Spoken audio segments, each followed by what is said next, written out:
আমাকে মন্দির আর হামলা করছে ভাই, তোমরা একটু আসো ভাই, মন্দিরটা রক্ষা করতে হবে। আর না ভাই যাইতে পারবো না, ঘরে কাজ আছে, ব্যস্ত আছি।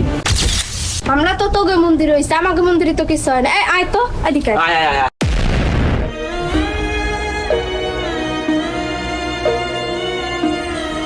মন্দিরের পূজার প্রসাদ বিতরণের দিনে ভাই আজকে আমাদের মন্দিরে পোলাও চালের মিষ্টান্ন দিবে, আপনাদের সবার নিমন্ত্রণ, আপনারা সবাই আসবেন। কি পোলাও ছেলের মিষ্টান্ন দেবে? এদি বাটিতে দেদি। আরে তাড়াতাড়ি ওঠ পুরো এই লইতে। কি বুঝলেন?